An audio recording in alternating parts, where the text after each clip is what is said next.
We begin with breaking news tonight. San Antonio police are working a shooting case that is now spread among multiple scenes tonight. Yeah, officers are just trying to figure out who were the victims and who were the suspects in all this. Police say it started here on the city's south side on Pleasanton Road, not far from Division Avenue. A woman in her 50s called police for help, saying she was shot. Tonight, she's at the hospital with possibly life-threatening injuries. Now, here's a map of where that scene took place. We also want to point out that officers say two men showed up with gunshot wounds at a hospital on Barlight Boulevard, just southwest of that very location.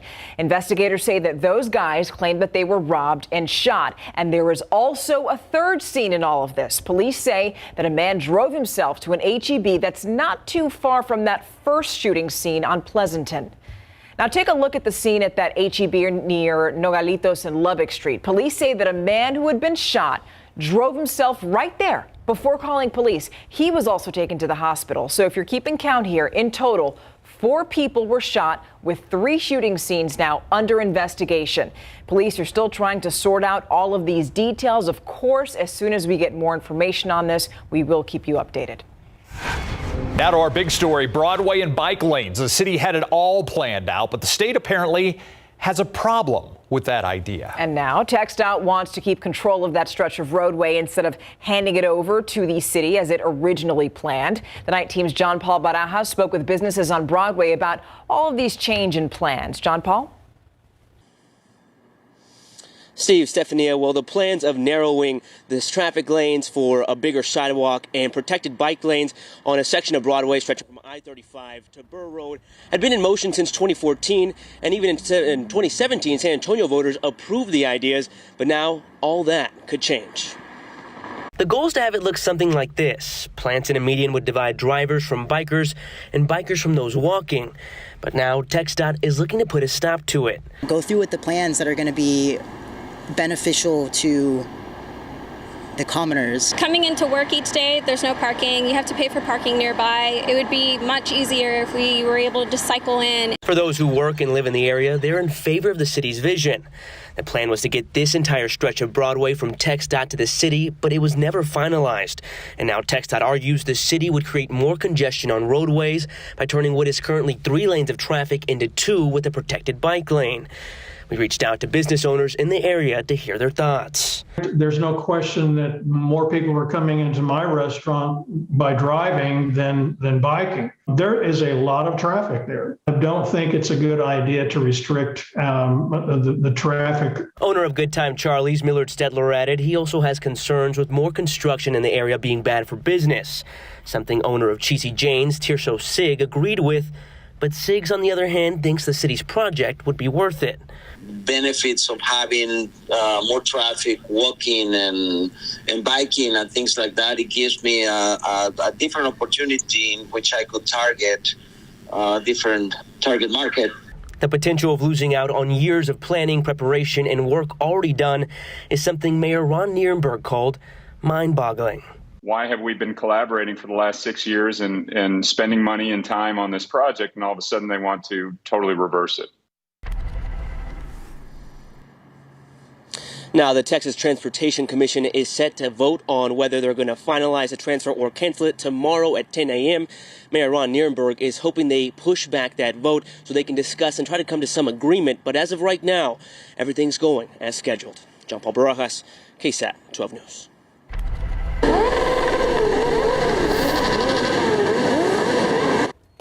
A motorcycle salute to a man being honored as a father, husband, and motorcyclist tonight. This was the scene on South Cross and I-35 as loved ones remembered 30-year-old Mariano Lugo. Last Sunday, Lugo on his way home around 2 a.m. when someone drove through a red light, knocked him off his motorcycle, seriously injuring him. He later died at the hospital. The driver who hit him hasn't been found. The roadblock, just one part of tonight's vigil, though. Many people there taking part in a candlelight vigil and a balloon release as well. We spoke to his mother, who says she was surprised by how many people showed up to support her family, and that tonight her son being gone is hitting her extra hard. I miss him and I want him back. He's waiting for his phone calls, waiting for him to go to the house, and he's not gonna do that no more. So I hope they get the people that did this to him. As she just said, Lugo's family hoping tonight's vigil brings attention to his case to get justice for his wife and 4 kids. Now to a battle over body cameras. You might remember that Bexar County commissioners agreed that the sheriff's office should release body camera video within 10 days of a critical incident. But tonight, Sheriff Javier Salazar says that he can't meet that deadline yet. Now, one commissioner is telling the night team's Lee Waldman that that's unacceptable.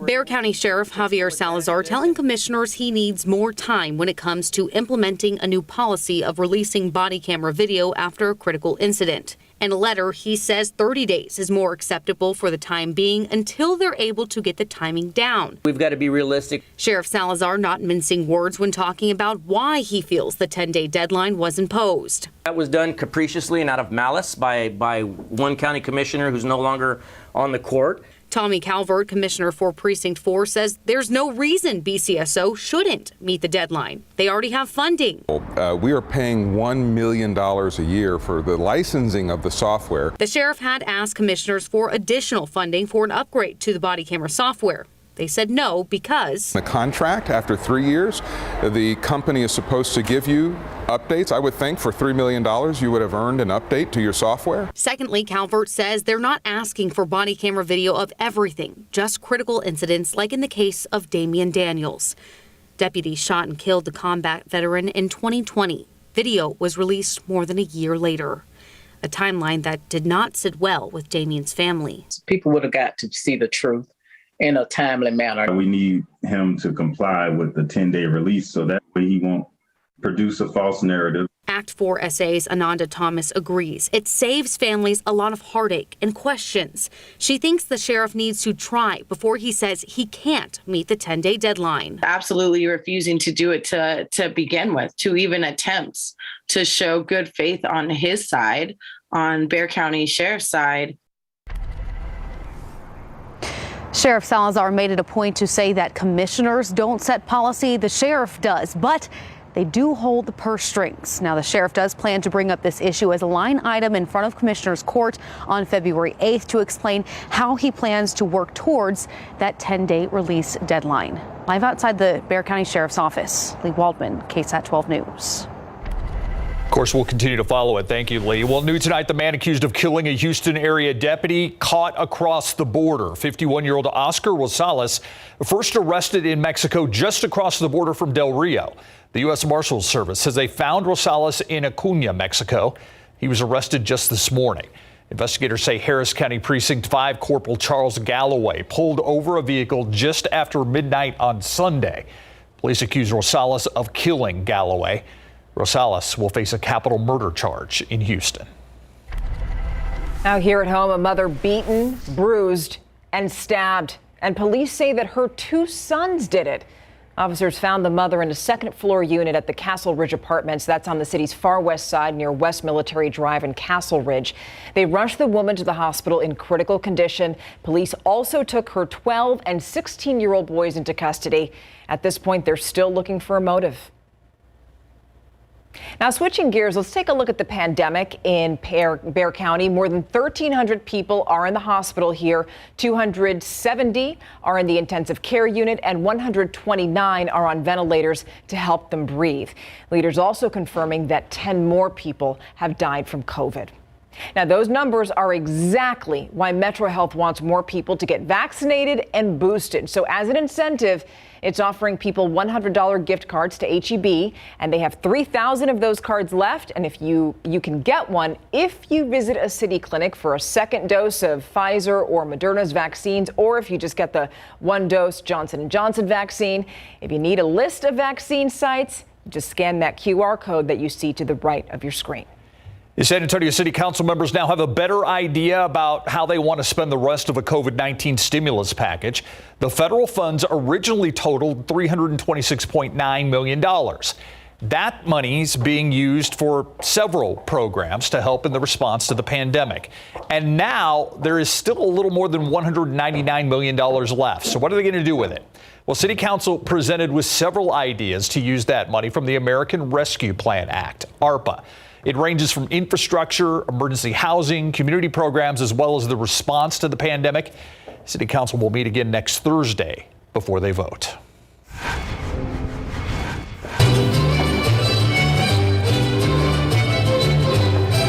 Coming up, a new year means a new outlook for Fiesta. Just wait until you see the artwork that's going to represent this year's party with a purpose. Plus,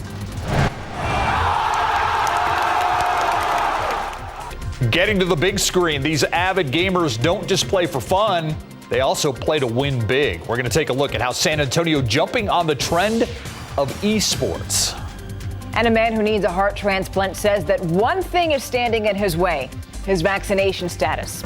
So what's the hospital saying? Well, you're going to hear it next on the Night Beat. Welcome back, and here are some headlines tonight. One man says that he's not able to get the heart transplant that he needs because of his vaccination status. 31-year-old DJ Ferguson is hospitalized in Boston. His parents say that he didn't get the vaccine because he's worried about rare side effects. Now, medical ethicist Dr. Art Kaplan says that transplant surgeons consider a lot of factors for transplant patients. It isn't just, I don't want to vaccinate. You're smoking, you're drinking, you're abusing drugs. You're not flying to the head of the list, and many places would just say no. We've got other people who are likely to do better. This type of operation often impacts the immune system, and the hospital where Ferguson is a patient says that it's going to do everything to ensure that recipients have the greatest chance of survival. Now, we're still talking about guns at schools tonight. It's a local problem. Yesterday, we told you about a Steele High School student who was found with a gun at school. Well, now, John Jay High School says that one of its students was also found with a gun yesterday. And last week, the same thing happened with another student from John Jay.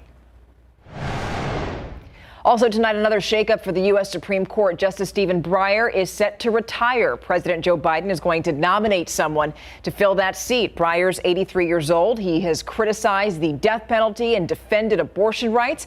He's leaving behind the most conservative court of a generation. President Trump nominated 3 of these conservative justices. 2, 1, Viva Fiesta! No, you're excited. It's official, San Antonio. This year's Fiesta poster was revealed at the Witt Museum tonight. The colorful poster showing 2 folklorico dancers in front of the San Antonio skyline and a phoenix bird on top to represent San Antonio's resilience. Now, Fiesta is scheduled to kick off on March 31st. And that is a look at your Night Beat Newsflash. I am ready for Fiesta. All right, well, have you ever heard of esports? Maybe you've heard the word, but still don't quite understand what esports are or why any of us should care. Well, this week's episode of KSAT Explains all about this relatively new industry and the move San Antonio is making to become a player in this arena. Here's Myra Arthur with a look at KSAT Explains esports in San Antonio.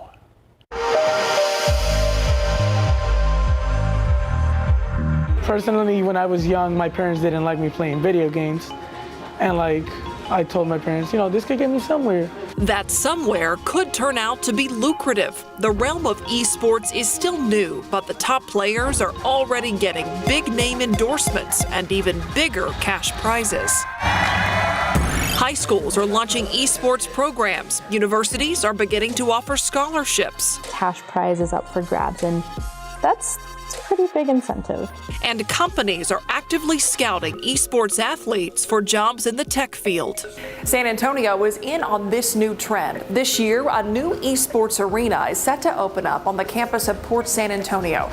The Techport Center and Arena is expected to be a major competitor for the esports venues that are already out there.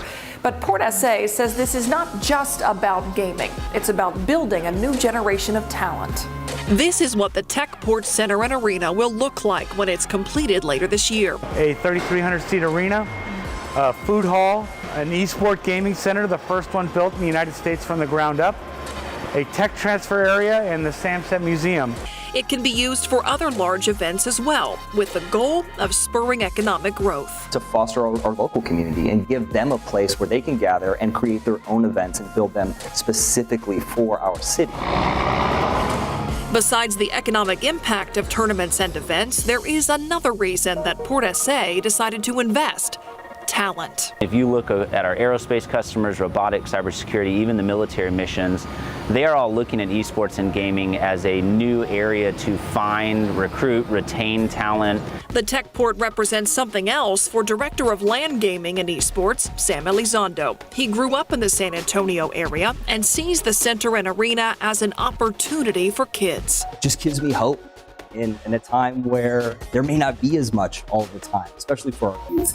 So what exactly are esports, and how are kids getting into gaming at schools, potentially as a pathway for their futures? We answer all those questions in the full episode of KSAT Explains Esports in San Antonio. And here's how you can watch. Get your phone out and scan the QR code you see right now on your screen. That will take you right to that full episode. And to watch any past episodes of KSAT Explains, just go to ksat.com/explains. You know, a lot of parents are going to be interested in that, boy. Boy, we've come a long way since Pong. Mario Brothers and glitching on the turtle. Yeah, I remember when playing Pong was the big thing.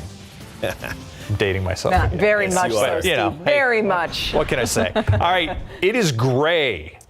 Gray and cool. Yeah. I've got so many stories I could go into right here, but we have limited time. My older brother telling me that if you got far enough in duck hunt, you got a laser gun.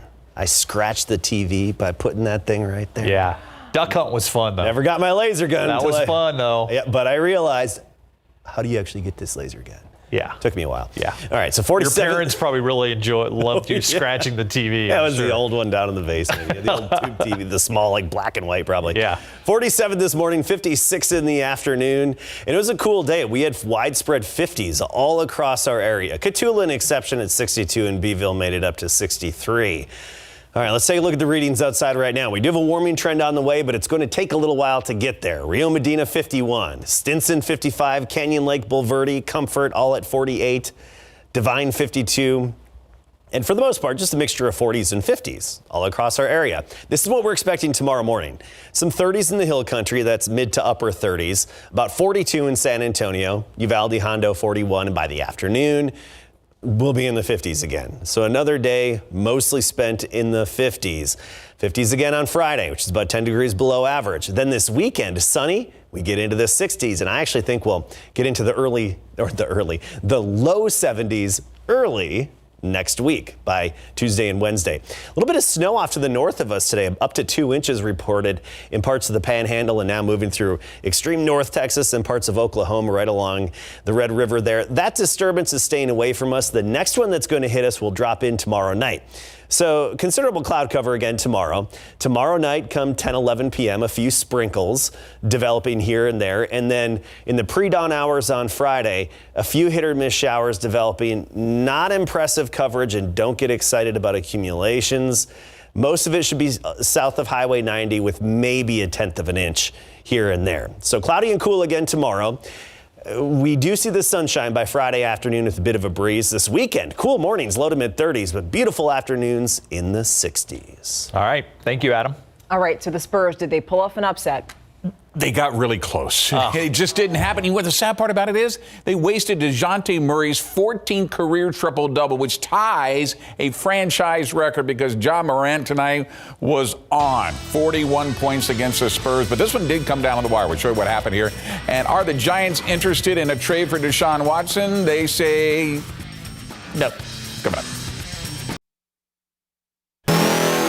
Ja Morant is having a career year for the Memphis Grizzlies. That means Keldon Johnson's Spurs have to really ramp up their defense in the second game of back-to-backs tonight. DeJounte Murray finds Derek White wide open for the three and a 2-point edge, but the Grizz roar out to a 13-point lead. Final minute of the first, White to Lonnie Walker the fourth for the three. Then Walker returns the favor. Walker to White for the straightaway three, and the Spurs close the gap to 9, 34-25. Memphis after one. Memphis pushes the lead back up to 15 before Devin Vassell catches fire. First the steal off Steven Adams, and Vassell takes it all the way to the hoop. Then Vassell Vassell knocks down the 13-footer, and the Spurs are only down 1. Vassell 8 points in the final 3.5 minutes. Spurs finished the quarter on a 26-14 run, but still down 61-58 going to the third. Ja Morant took over in that period. Watch this. Cutting baseline for the Jam. He had 13 points in the quarter. Memphis up by 8. 94-86 going to the fourth. Spurs keep up the fight. Murray's jumper caps off a 12-4 Spurs run. It got the Grizz lead down to 1. A little later, Murray again from the elbow, and it's all tied at 106. Jaren Jackson Jr., son of the former Spur, Jaren Jackson gets a long rebound, knocks down the 3. Grizzlies hit their free throws from there on out. DeJounte with his 14th triple-double of his career to tie David Robinson's franchise best, but the Spurs fall 118-110. The big problem in some of our games is rebounding. They got 28 second chance points, and that's tough. You got to work awful hard to recover from that, which they did. Just didn't work out. All right, next up at the Spurs, a chance to welcome back another former member of the team who is now flourishing with the Chicago Bulls, DeMar DeRozan. DeRozan agreed to a 3-year, $82 million deal with the Bulls last offseason in what turned out to be a sign-and-trade deal that brought the Spurs Thaddeus Young and first- and second-round draft picks. That's after the Bulls finished 11th last season in the Eastern Conference, missing the playoffs for the 4th straight year. Now DeRozan has helped elevate the Bulls to number 2 in the Eastern Conference at 29-17, going into tonight's game against the Raptors, where DeRozan is averaging over 26 points a game. Here's the matchup for you to be on Friday at 7:30 in the AT&T Center. On this day 2 years ago, we woke up to the tragic news that Kobe Bryant, along with 8 others, including his daughter Gia, had died in a helicopter crash in Southern California. The 9 were headed to Thousand Oaks, California for Gia's basketball game when, according to the FAA, the pilot of the helicopter became disoriented while trying to fly through fog that had formed along the California coastline.